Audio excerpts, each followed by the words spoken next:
साथियों, आपको मेरा प्यार भरा नमस्कार। स्वागत है आपका दोस्तों आपके अपने YouTube चैनल अंकित अनऑफिशियल में। दोस्तों, आज हम लोग बात करने वाले हैं डिस्टेंस एजुकेशन एडमिशन 2024-25 के बारे में। दोस्तों, आज की वीडियो बहुत ज़्यादा इंपॉर्टेंट होने वाली है क्योंकि आप लोगों के मेरे पास कई सारे कमेंट्स आए थे। आप लोगों ने मुझसे पूछा था, सर क्या हम इस कोर्स को प्राइवेट कर सकते हैं, क्या हम इस कोर्स को डिस्टेंस से कर सकते हैं, क्या इस कोर्स को रेगुलर कर सकते हैं। कई मेरे दोस्त कंफ्यूज थे, डिस्टेंस क्या होता है, प्राइवेट क्या होता है, दोनों में क्या डिफरेंस है। इन्हीं सारे सवालों के जवाब दोस्तों आज आपको आपकी अपनी इस वीडियो में मिलने वाले हैं। वीडियो को दोस्तों बिल्कुल भी स्किप मत कीजिएगा, वरना एक बेहतरीन जानकारी आप लोग खो बैठेंगे।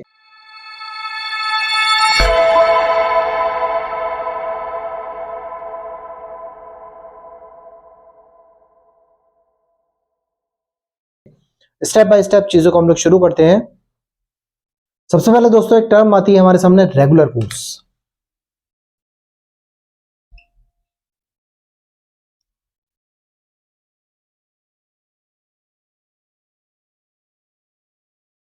सबसे पहली चीज दोस्तों, रेगुलर कोर्स क्या चीज है। रेगुलर कोर्स, जैसे मेरा कोई साथी, मेरा कोई दोस्त 12th पास करता है। 12th पास करने के बाद दोस्तों वो किसी कॉलेज में एडमिशन के लिए जाता है। सपोज उसने कोई तैयारी नहीं की, वो डायरेक्ट किसी कॉलेज में गया एडमिशन लेने के लिए। वहां पे वो पूछता है, सर फीस कितनी है। उसको बताई जाती है कि इस कोर्स की इतनी फीस है। वो कहता है ठीक है। क्लासेस का सर, वो कहेंगे आपको डेली क्लास आना है। वो कहेगा सर कुछ एक्स्ट्रा। वो बोला सर अब मुझे कितना आना है, कोई क्राइटेरिया होगा। तो सर ने बोला बेटा 75% अटेंडेंस हमें चाहिए, वरना हम आपको एडमिट कार्ड नहीं देंगे। ये नॉर्मली एक किसी अच्छे से कॉलेज की बात मैं बता रहा हूँ। 75% अटेंडेंस चाहिए, वरना एडमिट कार्ड नहीं देंगे। आपको सीटी देने हैं, आपको यूटी देने हैं, आपको सेशनल यानी कि सेमेस्टर एग्जाम देने हैं। सीटी यूटी मीन्स क्लास टेस्ट और यूनिट टेस्ट। तो अगर ये सारी कंडीशंस कॉलेज बता रहा है तो इसका मतलब क्या है, 75% अटेंडेंस कॉलेज को चाहिए। उसे बच्चे को हर चीज करनी है जो चीज कॉलेज में होती है। तो इसका मतलब दोस्तों, सीटी दे रहा है बच्चा, यूटी दे रहा है, सेमेस्टर के एग्जाम दे रहा है, इसके साथ वो प्रैक्टिकल भी देगा। और ये सब वो कब दे पाएगा, जब उसकी अटेंडेंस होगी 75%। इन चीजों से क्लियर होता है ये सारी चीजें जहां होती हैं वो कहलाता है regular course. Regular course means कोई बच्चा किसी विद्यालय में जा रहा है, वो विद्यालय मीन्स कॉलेज, वो कॉलेज उसको आने के लिए बाध्य कर रहा है। उसको कॉलेज आने के लिए कंपलसरी बता रहा है कि आपको कॉलेज आना ही आना है, आपके सामने और कोई ऑप्शन नहीं है। तो ये कंडीशन जहां होती है वो होता है रेगुलर। अब रेगुलर का मतलब आप ये मत समझिए कि कॉलेज जाना ही जाना है। कई सारे कॉलेज ऐसे भी होते हैं जहां पे कुछ फाइन ले लिया जाता है, कम अटेंडेंस होती है उसको भी फुल कर दिया जाता है और बच्चा आराम से घर बैठ के भी पेपर दे आता है। तो वो कंडीशन में भी कोर्स रेगुलर ही होता है। अब रेगुलर की डिग्री जो होती है वहां पे डिग्री पे बेटा रेगुलर लिखा होता है, रेगुलर कोर्स। हमेशा रेगुलर कोर्स की डिग्री पे रेगुलर कोर्स लिखा हुआ आपको मिलेगा। तो ये कंडीशंस जो मैंने आपको सारी बताई, ये किसी भी रेगुलर डिग्री की कंडीशंस होती हैं जो आपने रेगुलर किया है। इसके बाद कंडीशन नंबर सेकंड आती है हमारी प्राइवेट कोर्स।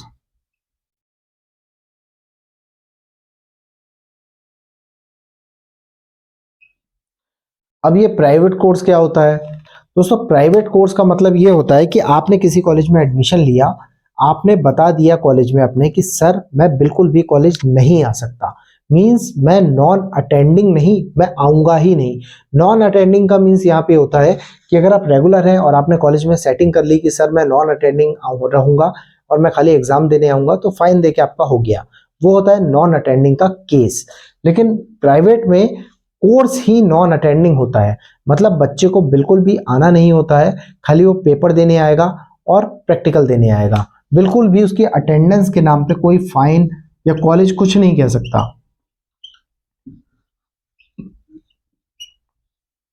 मींस अटेंडेंस का केस नो, आपको खाली एग्जाम देने हैं और आपको प्रैक्टिकल देने हैं और आप क्वालिफाई हो जाएंगे।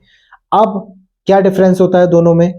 दोनों में दोस्तों ये डिफरेंस होता है, किसी किसी जगह प्राइवेट कंपनीज में आपको रेगुलर डिग्री मांगी जाती है कि आप इस चीज से रेगुलर डिग्री करे हैं तभी हम आपको रखेंगे, प्राइवेट डिग्री करे हैं तो हम आपको नहीं रखेंगे। यहाँ पे मेरे कई सारे दोस्तों के कमेंट्स आए थे, सर हम प्राइवेट से ये वाला कोर्स कर लें तो क्या हम गवर्नमेंट जॉब के लिए एप्लीकेबल होंगे? दोस्तों मैं आप लोगों को फिर से समझाना चाह रहा हूं, डिग्री मांगी जाती है गवर्नमेंट जॉब में। गवर्नमेंट जॉब में कभी भी ये नहीं बोला जाता कि वो रेगुलर या प्राइवेट है। डिग्री अगर उस फील्ड की है जिस फील्ड की वो जॉब है तो आप हर तरीके से वैलिड है, चाहे आपकी डिग्री प्राइवेट हो, चाहे आपकी डिग्री रेगुलर हो, या आपकी डिग्री डिस्टेंस की हो। प्राइवेट कोर्स वो लोग करते हैं जो कहीं जॉब करते हैं, जिनके साथ कोई समस्या होती है, जो कॉलेज नहीं आ सकते। ये कंडीशन होती है प्राइवेट कोर्स करने की।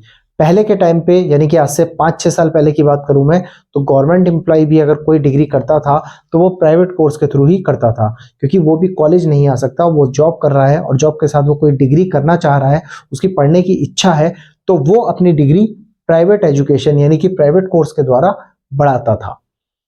इसके बाद आती है कंडीशन नंबर 3, यानी कि कोर्स नंबर 3।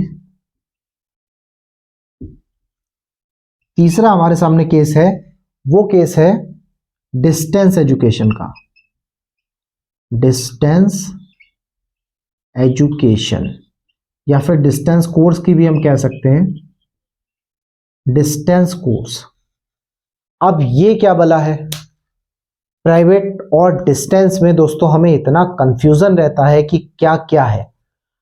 अब समझिए डिस्टेंस एजुकेशन, इसको हिंदी में पत्राचार भी कहते हैं, पत्राचार, या फिर इसको दूरस्थ शिक्षा भी कहते हैं।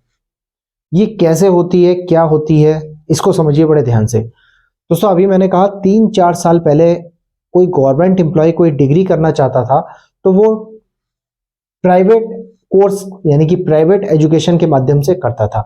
लेकिन अब नियम में सरकार ने बदलाव कर दिया है, कोई भी गवर्नमेंट एम्प्लॉय डिस्टेंस से ही डिग्री कर सकता है और उसके सामने कोई और विकल्प नहीं है। डिस्टेंस एजुकेशन का मीन्स होता है दोस्तों, यहां पे आपके सामने ऑप्शन है। क्या ऑप्शन है? फर्स्ट में ऑप्शन था क्लासेस करनी ही करनी है, सेकंड में ऑप्शन था क्लासेस होती ही नहीं है, आपको खाली पेपर देने हैं, और थर्ड में दोस्तों यानी कि डिस्टेंस एजुकेशन में आपके सामने दोनों ऊपर वाली चीजें हैं, दोनों। मतलब यहाँ पे संडे टू संडे क्लासेस होती हैं, डिस्टेंस एजुकेशन में संडे टू संडे क्लासेस होती हैं। आपको जाने के लिए कोई बाध्य नहीं कर रहा है। अगर आप क्लासेस करना चाहते हैं, आप पढ़ना चाहते हैं तो आप जाके पढ़ सकते हैं, आप नहीं पढ़ना चाहते तो आप नहीं जा सकते हैं। किसी भी तरह की कोई बाउंडेशन नहीं है, किसी भी तरह का आपके ऊपर कोई लोड नहीं है। क्लासेस भी हो रही हैं, करनी है करो, नहीं करनी मत करो।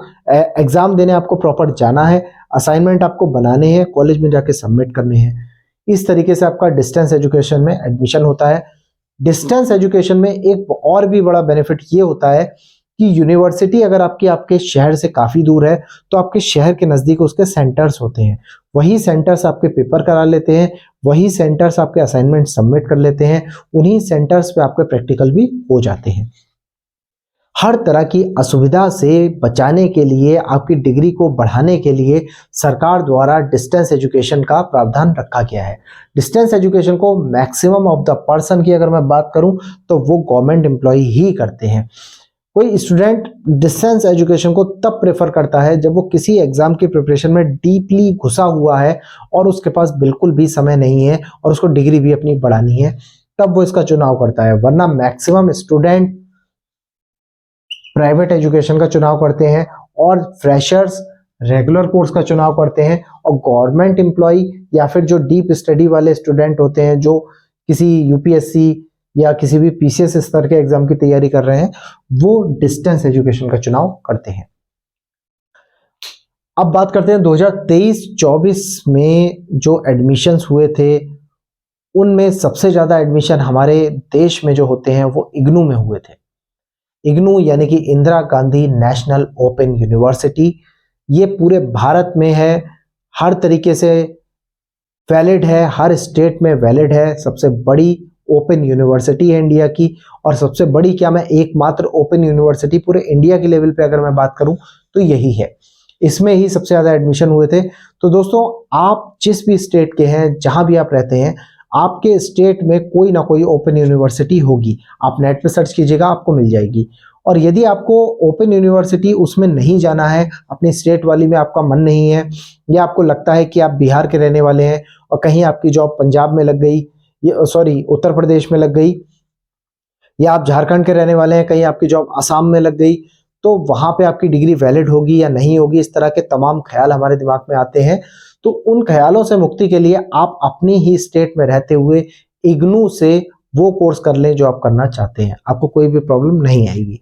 इग्नू की साइकिल की अगर मैं बात करूं, साइकिल मींस एडमिशन साइकिल्स होती हैं, तो वो एक होता है जनवरी में और एक होता है जुलाई में। 2 साइकिल्स में एडमिशन होते हैं यहाँ पे, तो आप उसमें एडमिशन ले सकते हैं। और बाकी इग्नू के बारे में अगर आपको जानकारी चाहिए, कैसे एडमिशन होता है, पूरी प्रोसेस, वो मैं आपके लिए सेपरेट वीडियो बना दूंगा। बाकी अगर आज की वीडियो में दोस्तों आपको कोई डाउट है तो आप मुझे कमेंट से पूछ सकते हैं, और जानकारी आपको कैसी लगी मुझे बताना बिल्कुल ना भूलें। वीडियो को लाइक करना, चैनल को सब्सक्राइब करना बिल्कुल भी ना भूलें। तो आज की वीडियो में इतना ही। Thank you for watching this video. Thank you.